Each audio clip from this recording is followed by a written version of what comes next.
ஏன் நம்ம ட்ரெயின்ல தானே போறோம்? ஆமா நம்ம ட்ரெயின்ல தானே போறோம். இல்ல எனக்கு ஃபிளைட்ல போற மாதிரி இருந்தா வாந்தியா வரும், அதனாலதான் கேட்டேன். டேய் முதல்ல நமக்கு ஏர்போர்ட் எங்க இருக்குன்னு தெரியுமாடா? இல்ல ஏர்போர்ட் வாசல்ல தான் நம்ம மிதிச்சிருப்போமா? என்ன இளவையாவது பேசிட்டு இருக்க கூடாது. மூடிட்டு வாடா போலாம். நடடா ட்ரெயினுக்கு நேரம் ஆயிடுச்சு. டேய் எங்கடா பேக்கெல்லாம் மாட்டிட்டு போறீங்க?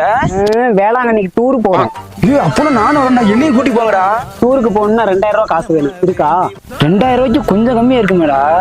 டேய் பாவண்டா, மீதி வேணா நம்ம கூட்டு போயிடலாம்டா. சரி உன்ட்ட எவ்வளோட பத்தாம இருக்கு? என்ன ஒரு 1999 ரூபா மட்டும் பத்தாம இருக்குடா. அப்ப 50 ரூபா தான் இருக்குன்னு சொல்லும் போதேவி. அவ்வளவு காசுலாம் போட்டு எங்களெல்லாம் கூட்டிட்டு போக முடியாது. நீ 50 ரூபாய்க்கு ஐஸ்கிரீம் வாங்கி வாங்கிட்டு பட போலாம். டேய் மரியாதை எனக்கும் காசு சேர்த்து போட்டு டூர் கூட்டி போங்க.